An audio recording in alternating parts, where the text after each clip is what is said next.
Burke's Perspectives on BCTV is supported in part by a friend of BCTV.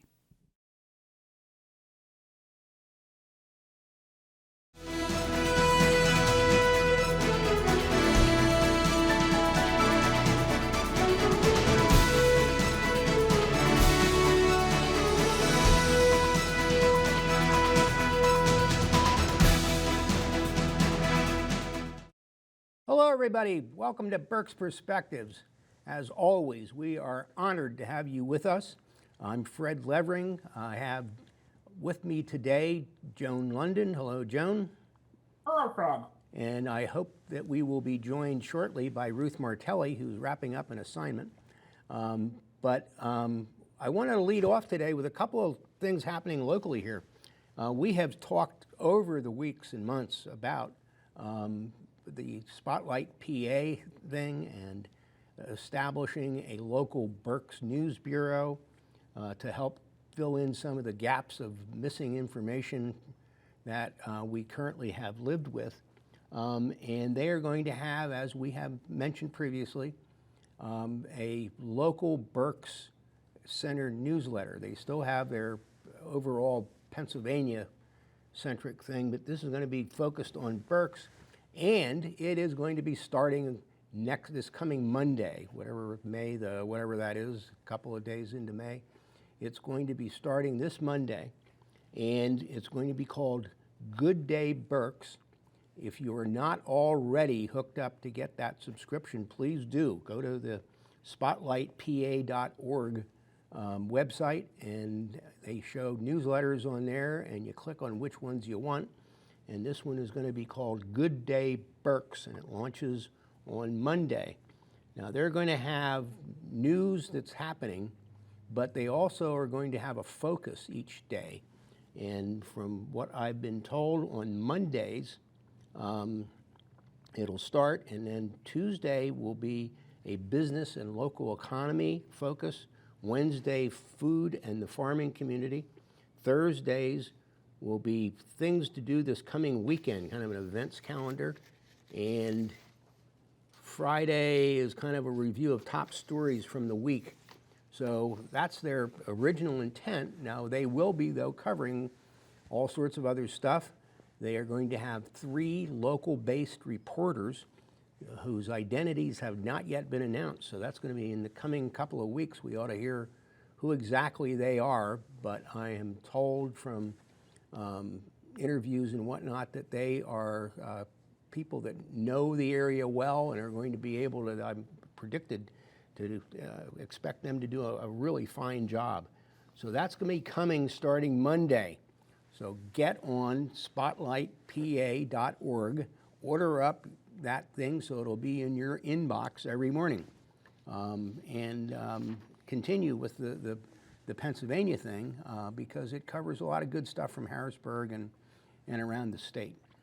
And just one more thing, Joan, don't forget to be a contributor.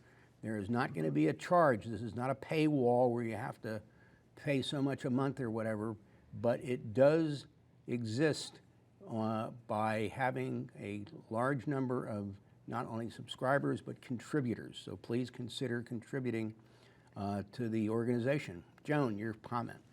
Yeah, I've seen quite a bit of Spotlight on social media. They have a strong Facebook presence, and I think that it is really a welcome addition, and it's important to have truly local media. We have the Reading Eagle, but that's a more regionally focused newspaper now, Berks, Chester, Montgomery. And from what you're describing of that newsletter, even those, for example, food and agriculture and truly local news kind of picks up where the Reading Eagle and Media News Group have the country living section or the senior living section or different sections that are regionally based. And to have something that's truly Berks based again, it's been a welcome addition, and some competition in media is a good thing.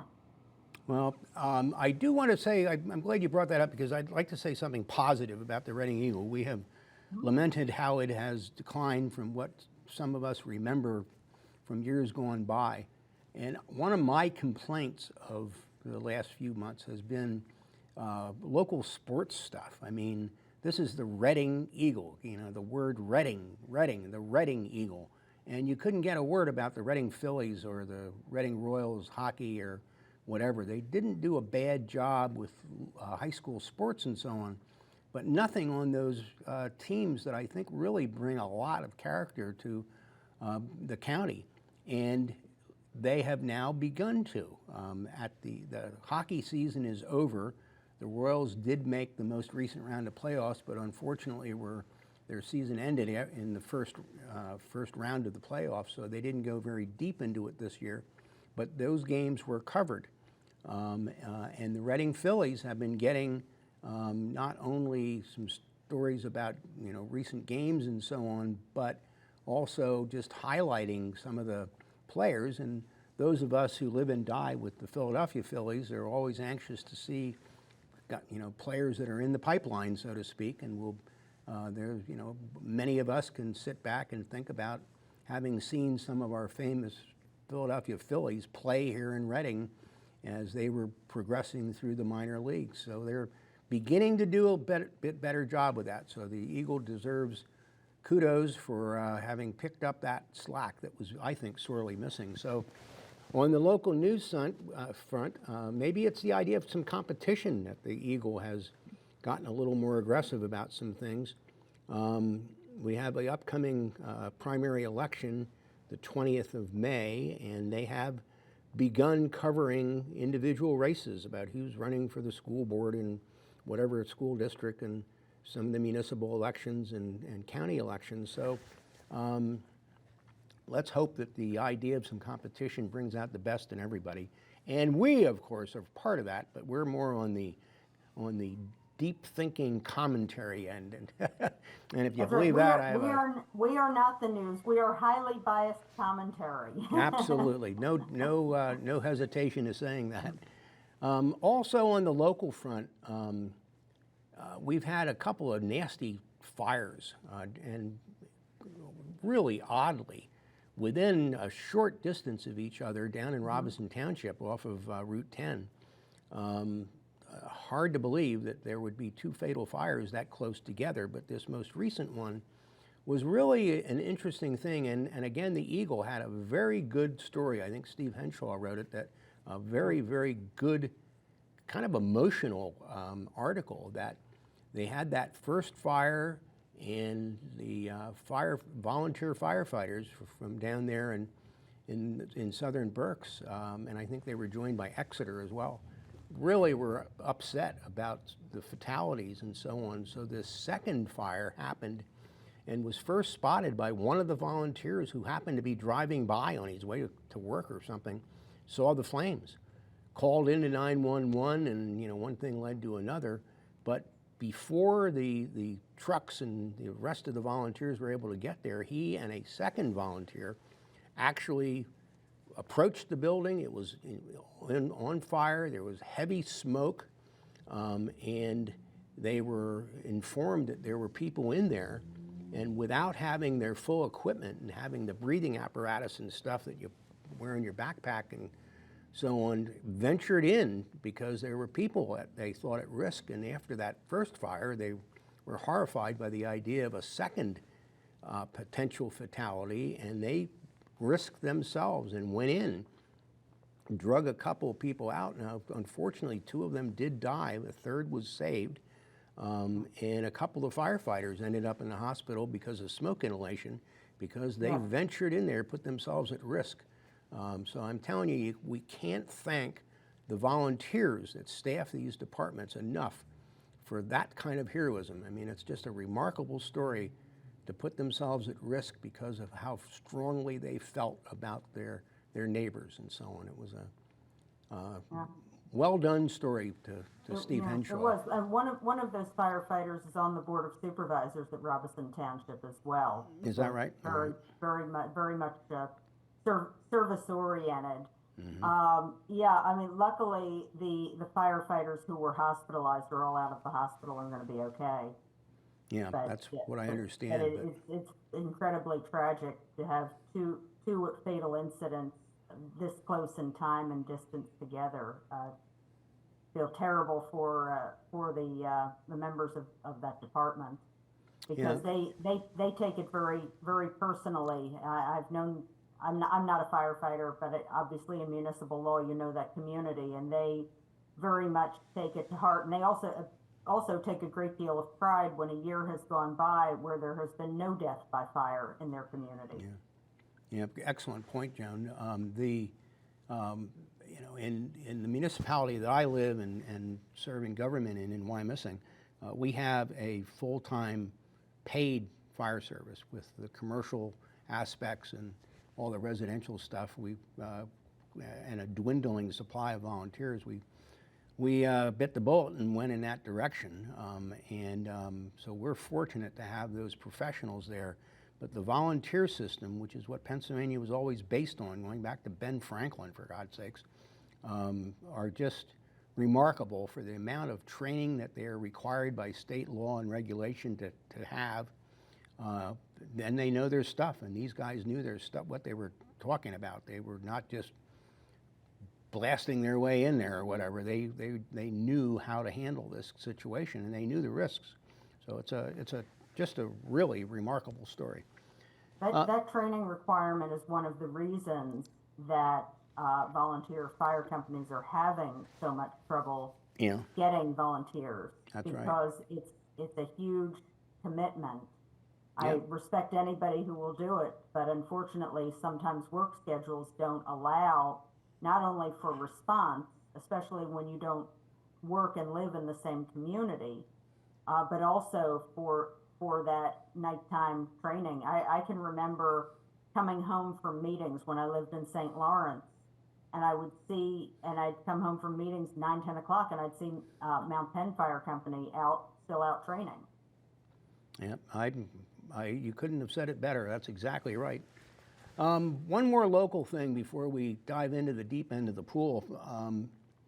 Alvernia University is setting up a cannabis academy. And this is going to be an online thing, but the growing prevalence, I guess is the right word, of medical marijuana and the possibility on the horizon of what's referred to as recreational marijuana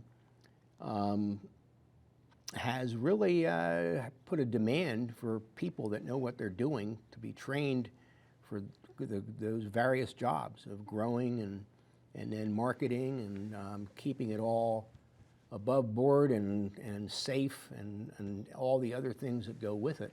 So Alvernia is starting a cannabis academy. Going to be starting up soon. And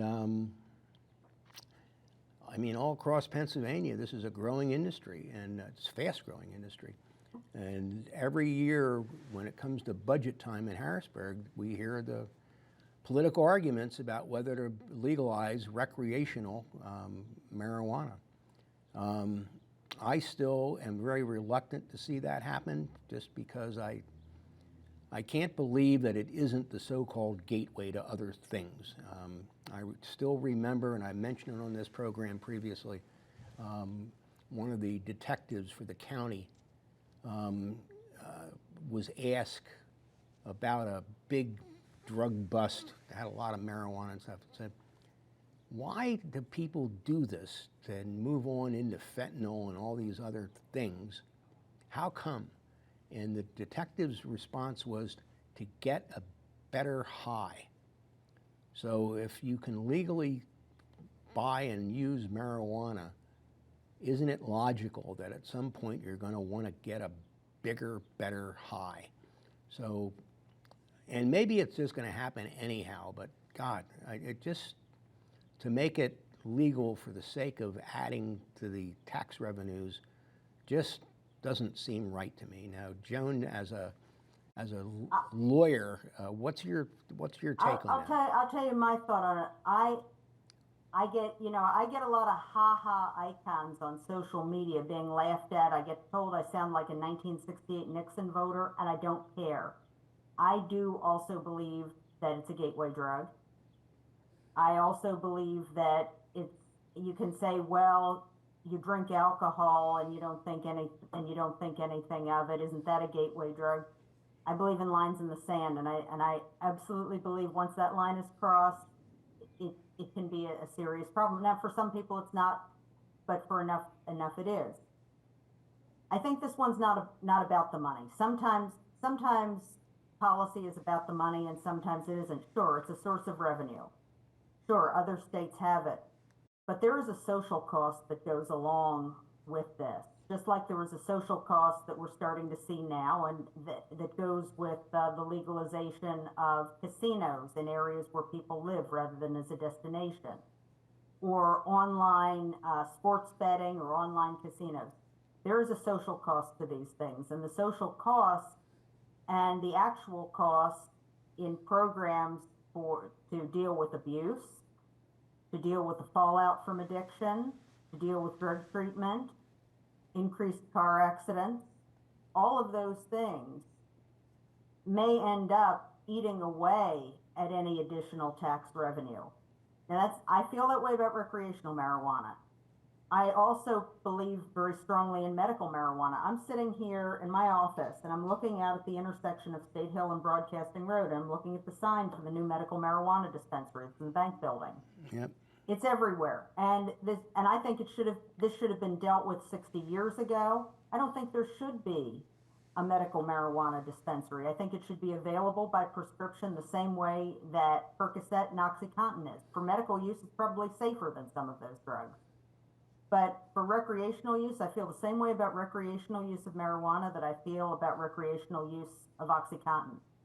I really believe that even where there's a legitimate medical use, I believe in it. But where it's recreational, I'll never agree that anything good will come out of that. And whatever additional tax revenues, I see a social cost, both tangible and intangible, that could create serious problems. But I also understand that it is a growing area, pardon the pun, of law. There are law firms that have cannabis law departments. I know of one up in Allentown. A friend of mine worked there, and he had been specializing in liquor law and liquor licensure, and he also added that cannabis. So that's on his profile. I said, "It sounds like you have a fun practice." And he said, "Yeah, vice law." But it is very much an area that is becoming part of the landscape, and I think Alvernia is smart to capitalize on it, because when you're talking about medical marijuana, there are scientific issues, quality control issues, security issues, and also financial and banking issues, because it's still federally scheduled that it's illegal on a federal level. So that goes to the interstate banking system. So with their programs in criminal justice and their programs in medical sciences, I think it dovetails very well. I think there's a recognition that it's an important area. Well, we'll see how it unfolds, but Alvernia, as you said, is going to make it part of their curriculum. So I suppose the whole thing is inevitable, but I mean, as a last note, I can tell you then in our police department, the number of times that somebody gets pulled over for one thing or another, of not signaling a turn, or a headlight is burned out, or they rolled through a stop sign or whatever, and the police pull them over, the window goes down and the smoke billows out of the car. I mean, it's Cheech and Chong. I mean, it's not easy to get away with having a six-pack on the passenger seat while you're driving, but smoking, how do you know that it isn't a cigarette or whatever, and therefore it is easier to get away with, I guess. But the number of times that people are pulled over and there's something like this going on are astonishing to me. But it is. It's very interesting. If you look at the DUI statistics anymore, there are fewer alcohol DUIs. Yeah. Kind of gotten through to people, and the presence of the Uber and Lyft apps on the phone has helped a lot too. But it's kind of gotten through to people, and there's less alcohol DUIs, but there are more marijuana and drug DUIs. You see that shifting. It's culturally shifting. Well, the times we live in, Joan. So, Now, on to the other stuff.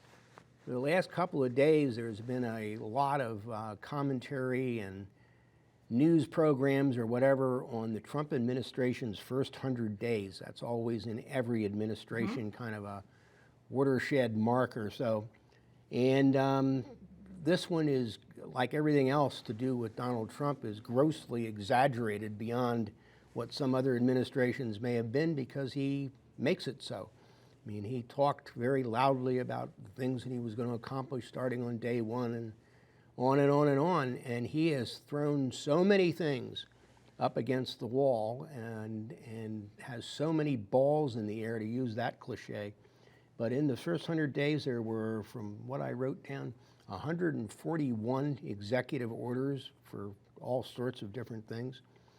We had the border situation, which is I don't know how you could call it anything other than an incredible success story. I mean, of the number of people that were illegally coming over that border is down to almost nothing in comparison. It's an amazing thing. You've got the ongoing issues in Ukraine and Gaza that we're going to talk more about. The famous Department of Government Efficiency with Elon Musk and all the cuts to the budgetary spending and so on. And then, of course, there is the trade war with the tariffs. Just has really thrown a monkey wrench into the economy. The question of what it's going to mean to the supply chain and so many other things. People all up in arms around the entire planet, not just in America. So Trump has really outdone himself this time around on that thing. But having said that, from what I've read just about this morning, we are very close, they say. Now, close, you know, the old joke, it only counts in horseshoes and hand grenades, but close to trade agreements with India, Japan, and South Korea. Now, if those come to fruition, then there's going to be kind of, I think, a cascade of these things happening. The other big one to keep an eye on, of course, will be the EU with the European Union and see how that sorts out. But all those things are going to increasingly isolate China, which is really the target here. Where do you see it unfolding? Well, with China, I mean, the reciprocal tariff of 125% is still on now. There have been articles that I've seen today about the last shipments pre-tariff leaving China. So that's where I think the concern is as far as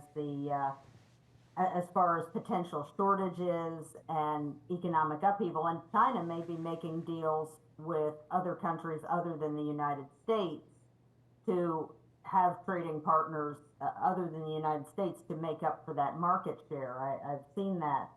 I also read yesterday that the Trump administration is going to be giving automakers a credit for auto parts to build vehicles in the United States, a credit of about 15% of the value. Now we'll see if that comes to fruition. I don't know whether the trade deals will go through or not. I understand that we are the United States is prioritizing negotiations with 17 or 18 countries other than China to prioritize trade deals there. Again, the concern is the instability that has been created and whether or not that tariffs or the threat of tariffs is really going to bring manufacturing back, or how long it would take, even if it would bring manufacturing back to the United States, and whether or not Americans really want to do those types of jobs anymore or not. So there are a lot of variables. There are a lot of variables there as to whether that will be a success or not. I mean, my concern is with prices, with consumer prices, and what that is going to do to what tariffs will do to consumer prices, because we know that any tariff are going to be passed along to the consumer.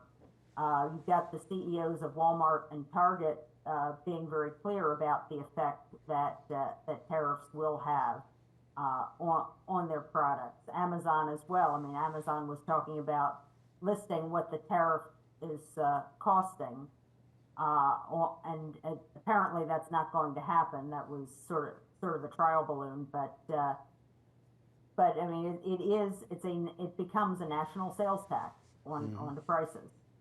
Well, we have, as you've mentioned correctly, very much a consumer-based, consumer-driven economy.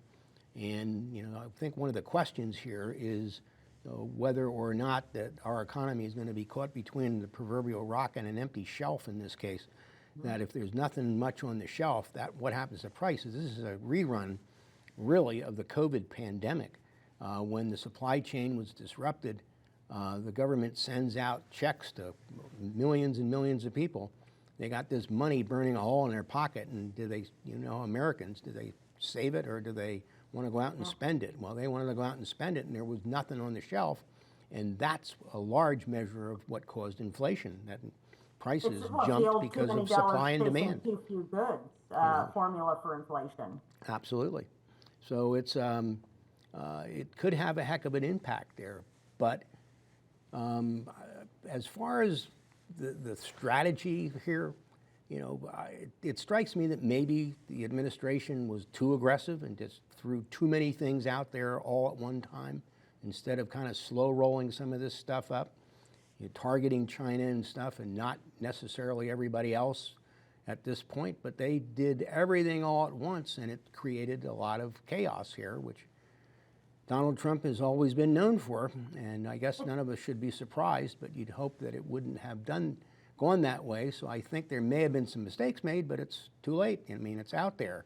Now, the whole idea, though, of losing money in the stock market or whatever because of the declines really only happens when you sell something. So if you hold on to them, then you didn't lose anything, and hopefully it rebounds and gets back close to where it was. But if you bought something at the height of the market and then have need for money now for whatever reason, you're going to lose money.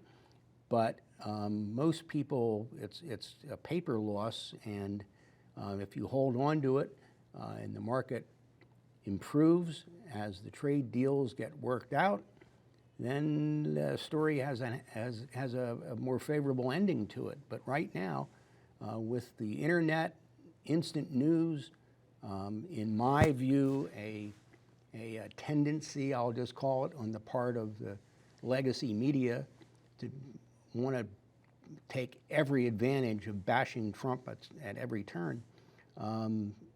It's really being hammered into people's heads that this is a disaster. Hopefully, I'll just finish with this, Joan. Yeah. I'm still betting on America. I think we're going to be okay. I think we need to be patient. I feel badly for anybody that needs to sell something and takes a loss. I wish that wouldn't have happened. But I think in the bigger picture here, we're going to be okay. Go ahead. Oh, I do too. I'm not betting against America. I never would. I believe that our system is a very self-correcting system. And I believe our economy, when left alone, is also a very self-correcting system. However, deliberate shock and awe, for the sake of shock and awe, may be good for business, may be great in real estate deals, but it's not good policy. Mm-hmm. That's my concern. Creating instability for its own sake, or using platitudes for their own sake, or making threats for their own sake to gain some advantage, when you are the leader of the free world, was not a responsible way to handle it. There are frameworks for negotiating better trade deals with Canada, with Mexico, with the EU, that should have been utilized, that would have caused a lot less market instability and a lot more of a win-win situation. So now, for example, Donald Trump has made threats to Canada, taunted the government, said you're going to be our 51st state, referring to the former prime minister as governor of the 51st state. Well, now instead of having a government, a conservative government that would have been friendlier to the United States, we now have a government on our northern border that says that the special relationship is over. Um, to me, that's we've spited ourselves over that, and I think that was very foolish and self-defeating on the part of the administration, because it could have, every indication was that if it had done right, it could have had a far better ending and a far friendlier government in Ottawa. Now we have to deal with hostility. So these behaviors can be incredibly destabilizing, incredibly self-defeating, and just because they're satisfying, and some of them are satisfying, doesn't mean it's good for us. Sometimes you can't act rashly or out of anger. When was the last time a decision made rashly or in anger turned out well? It hasn't for me. Never has for me. Doubt it has for you, and it doesn't work on the macro scale either. Well, you and I come from different worlds, where as an attorney, you got to play by the rules and respect the other side and argue your cases and all this and that. In my real estate career, you're trying to bring buyers and sellers together while navigating your way through mortgage lenders and title companies and everything else. So being brash doesn't help either of us. But in Donald Trump's world, I don't know, that's his MO. That's the way it is. And if he pulls all this off, I mean, he could arguably go down as one of the great presidents in American history. And if it blows up in his face in the next 6 months or something, and we lose the Republican majority in the House of Representatives and things like that, I mean, he will be considered an utter disaster. So, I mean, he's on the tightrope and seems to relish it. I hope for the best, because I'm just an incurable optimist. But on the other hand, it worries the dickens out of me. I hope for the best as well. I want him to succeed. I want the economy to be successful. I feel badly for anyone who doesn't have the gift of time with the stock market. If I take a loss in my 401k, I'm middle-aged, kind of upper end of middle-aged, but middle-aged, and I'm working for a long time, and it'll be all right. But someone 15 years older than myself, that might not work out so well for them, and it depends on your perspective. But I think that this type of instability is not good for business, not good for the market, and I would hope for a more tempered policies and responses to get to. I agree with a lot of what Trump says policy-wise, but getting there, it's the execution that worries me. Mm-hmm. Yeah, you couldn't have said that any better.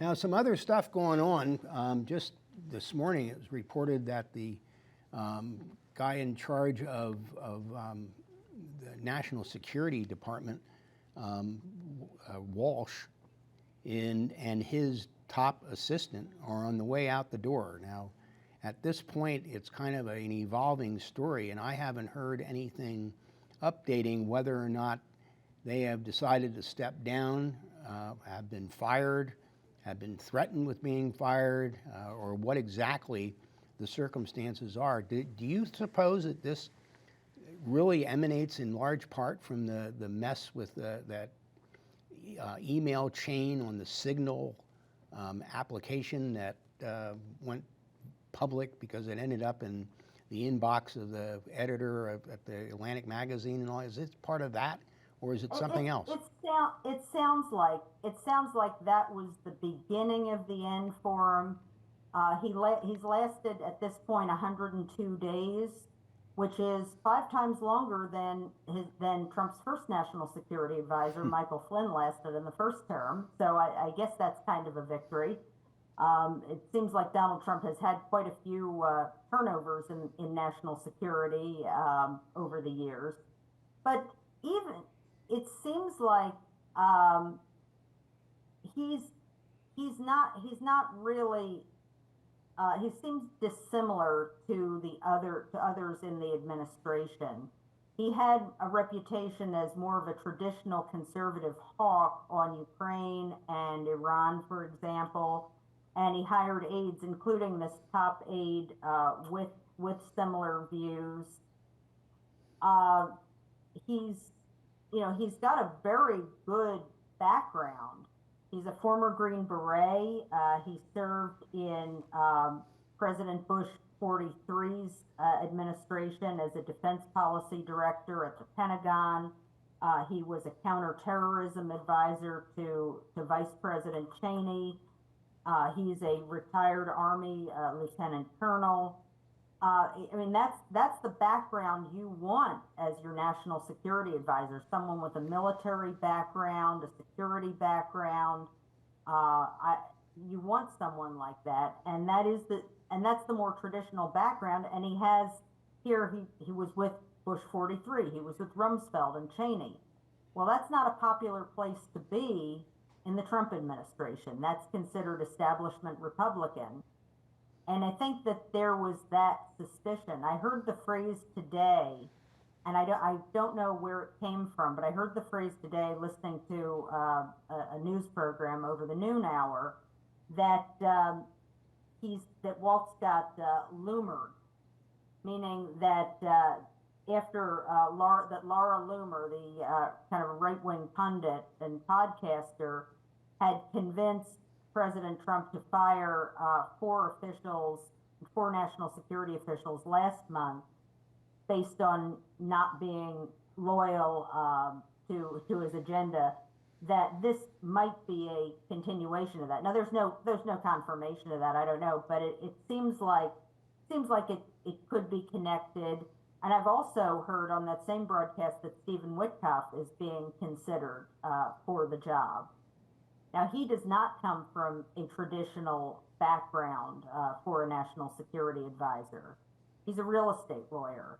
I mean, national security advisors have been either in the tradition of military or the tradition of academics. Think of the first national security advisor, Henry Kissinger, out of an academic background. Condoleezza Rice came out of an academic background. Others have come out of military backgrounds, as Waltz did, so it's a more traditional background. I want someone as national security advisor who understands the military and the security establishment. So it is concerning that someone who is of qualification is leaving, but his role in the Signal chat, along with Secretary Hegseth, was not acceptable, but it should have been dealt with a month ago. Well, a story in progress. We'll see what happens over the next. Very much so. You know, at the speed that things happen in Trump world, I mean, there may be an answer by the time we finish taping this program, but at this point, it could be up right now. But I can't be watching the news on one side right. and varying my sources and to watch and concentrating on what we're talking about. So exactly. One more thing before we move on to the world at large. The DOGE thing, the Department of Government Efficiency, and Elon Musk. Now, Musk, for the last week or two, has been rumored, or it's been said that he's going to be backing down, spending more time back at the ranch looking after SpaceX and Tesla, and spending less time on this.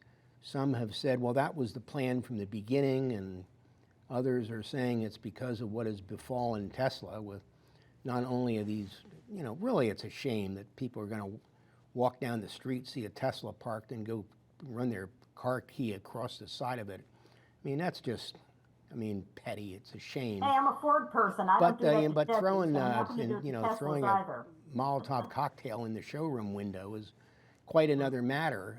In the meantime, the Tesla stock price is pretty much tanked from where it was.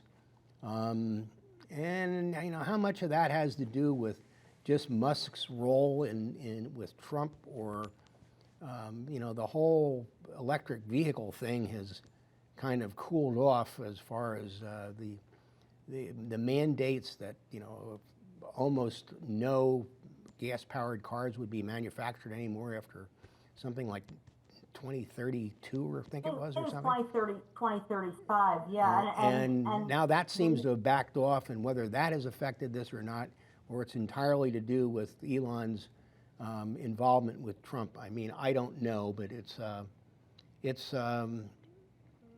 just, this is the internet age. Everybody knows everything about everything, and these are some of the unexpected fallout. You know, do you have any further thoughts on that particular thing? Yeah. I mean, Tesla's earnings year to date from last year dropped 71%. So that's part of the reason. Although there are rumors that the board of directors is also considering replacing Musk as CEO because of this. So maybe it needs to demand his attention. The backlash against Musk just shows, you're right, how fickle we are in the internet age. A few years ago, Elon Musk was a hero to the left with the electric vehicles, and that this was going to save civilization, and he was going to save civilization from the ravages of artificial intelligence. I remember it well. Now they're being boycotted and much worse, as you said. And there is no justification for the violence. I mean, I've been quite vocal that I am not going to be a guinea pig for the electric vehicle. I don't think it's reliable yet. They're not my taste. The truck is an abomination to trucks. But, you know, your Tesla is safe around me, as is the dealership it came from. It's a free market system. You want to buy a Tesla? Buy a Tesla. I'll see you sitting on the side of the road when you can't find a charging station. But you know, let the winners win, and that's one of the reasons I never liked the electric vehicle mandate or any of these energy mandates.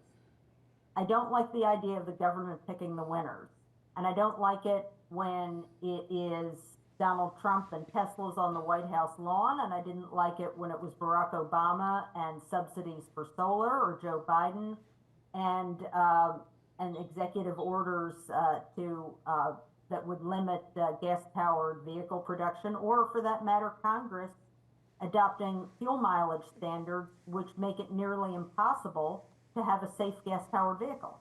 Right. You know, that's kind of phasing it out. I want the free market economy to decide this.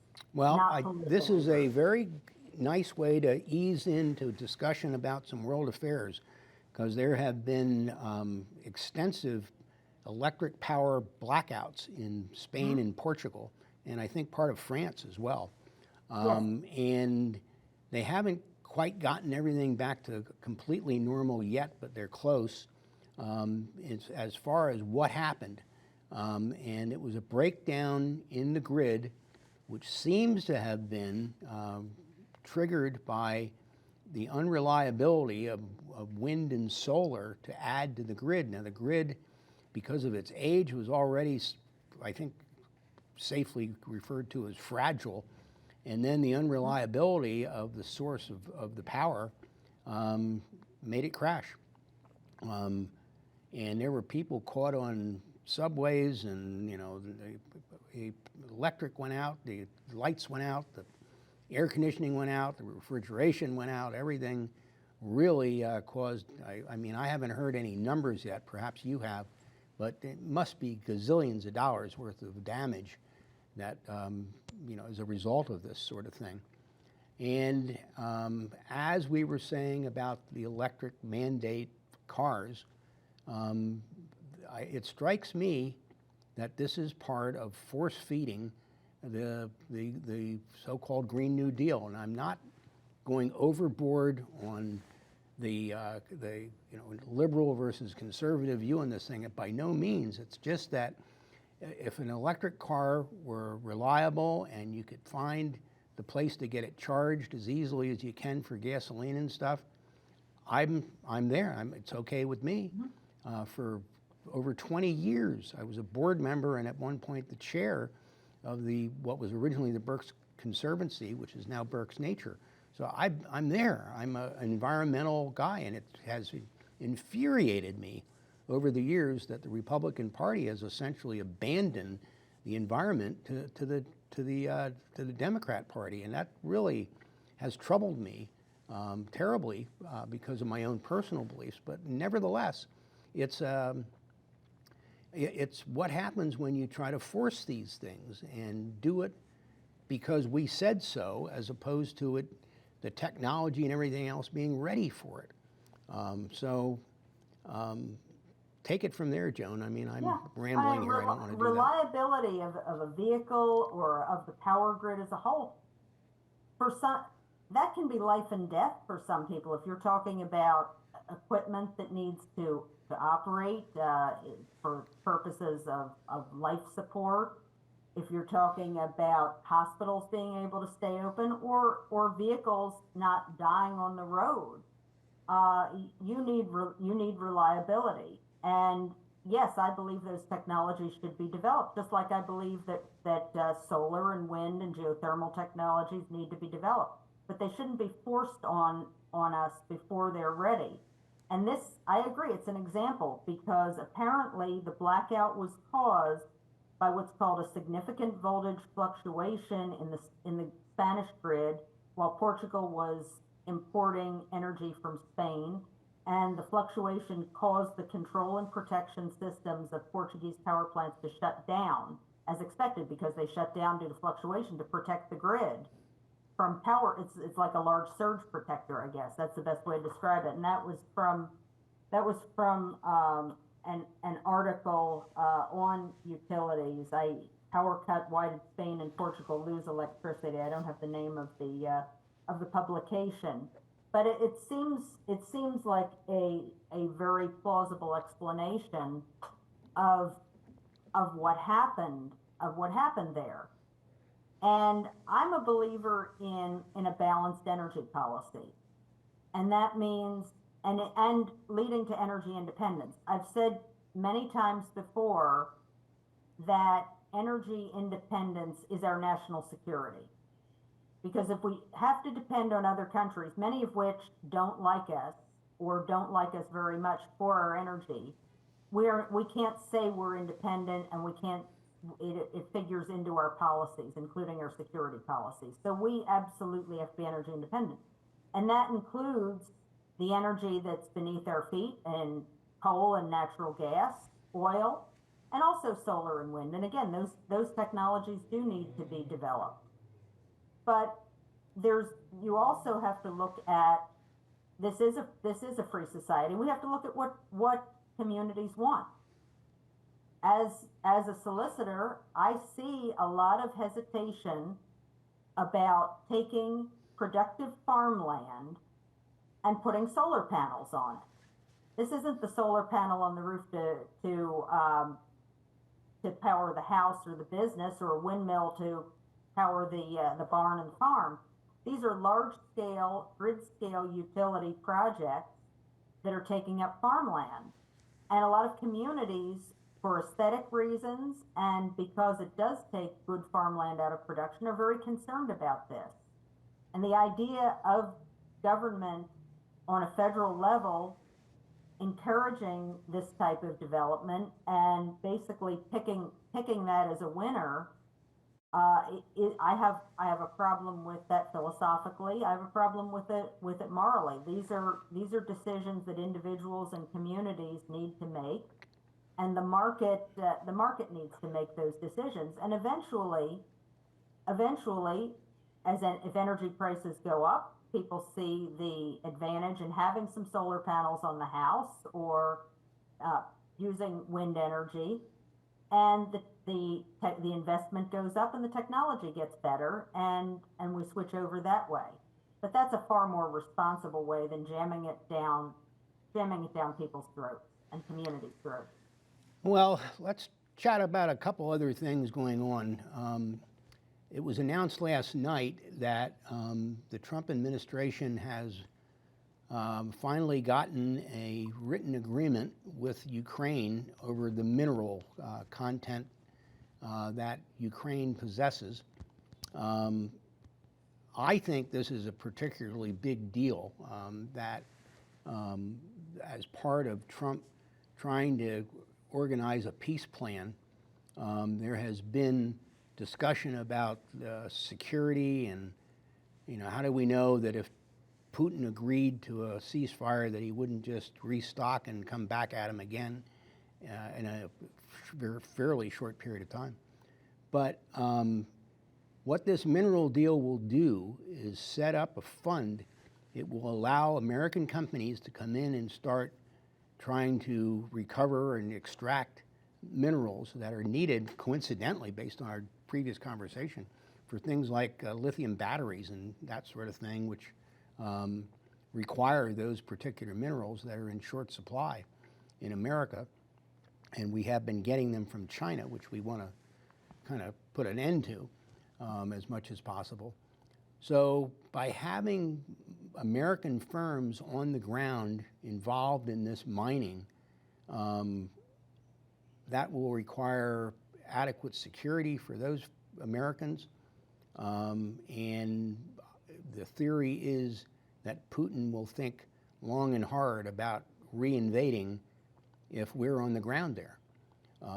So hopefully this will lead now to Putin just saying, all right, we got to negotiate something. And now we get into the conversation about, whether Putin retains the land that he's stolen from Ukraine, Crimea, and parts of the Donbass and so on, or there's a negotiated border and a demilitarized zone or whatever that lends to. But hopefully this will now make these negotiations get real. Putin has been in a kind of rope-a-dope situation here of trying to delay, and I think now he's going to have to get real. Your thoughts, Joan? I hope you're right. I really do hope you're right. The concern I have is that, first of all, there are no security guarantees in this agreement. It's that there seems to be a vested interest because there are going to be U.S. companies and U.S. employees who are going to be present. I hope that is enough to give some guarantee of security.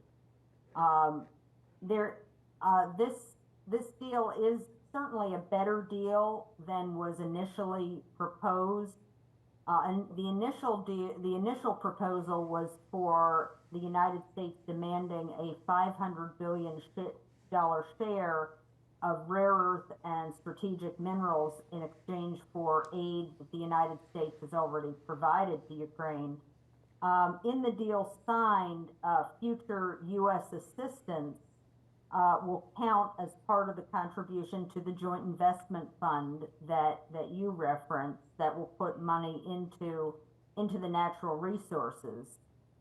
Under this deal, the United States will have preferential rights of extraction with the government of Ukraine having final say in what is mined and where. And interestingly, Ukraine is keeping the subsurface rights. I found that interesting as a Pennsylvania lawyer, because Pennsylvania is a state where the subsurface rights are a separate estate in the property. So I thought that was very interesting. This is a deal not only for rare earth minerals, and you're right that the dependency on those is very concerning, because most of the rare earth minerals are in China and Southeast Asian countries. There, with some deposits in the eastern part of Ukraine. But it also includes strategic minerals, oil, natural gas, gold, and copper. The preface to the deal is one that makes clear that the war was one of Russian aggression. It doesn't say anything about NATO membership, but it does acknowledge that Ukraine might wish to become a part of the EU, and there's prospect of renegotiation in the event that this would conflict with terms of EU membership. So that is definitely something that is a plus for Ukraine and for their future and for stability. What may make this somewhat illusory, though, is the fact that this deal only applies to new projects. Existing projects are excluded from this, and it's going to be very difficult to embark on new projects. A certain amount of this may be face saving for the United States. It's hard to say, but again, I hope you're correct that it does, without putting troops on the ground, give some greater security by vested interest to the United States. Well, you know me, I'm ever the optimist, so that's what I hope to see come out of this. There are a couple other aspects that had to do with Ukraine and the war and so on that I was anxious to hear Ruth's take on. I'm sorry that she was unable to join us today. Hopefully we'll be back next week. Yeah, I hope so. So in our last moment or two here, let's put on our thinking caps for the future here in terms of 28. You know, we got the midterms in 26 coming up sooner than I'd like them to be, but that'll be happening soon. And then there won't be long before we're talking about 28 and who. At this point, from one of the polls I read, AOC is like near the top of the list as a Democrat potential nominee. And I think that's going to be a hard sell. I mean, as much as she's associated with Bernie Sanders these days and, you know, that almost socialist side of the party, I mean, I just don't think that's sellable in the country in general. So that brings me around to, just to finish my thought here, that brings me around to thinking of Governor Chappelle. And I read a thing yesterday in an upcoming book.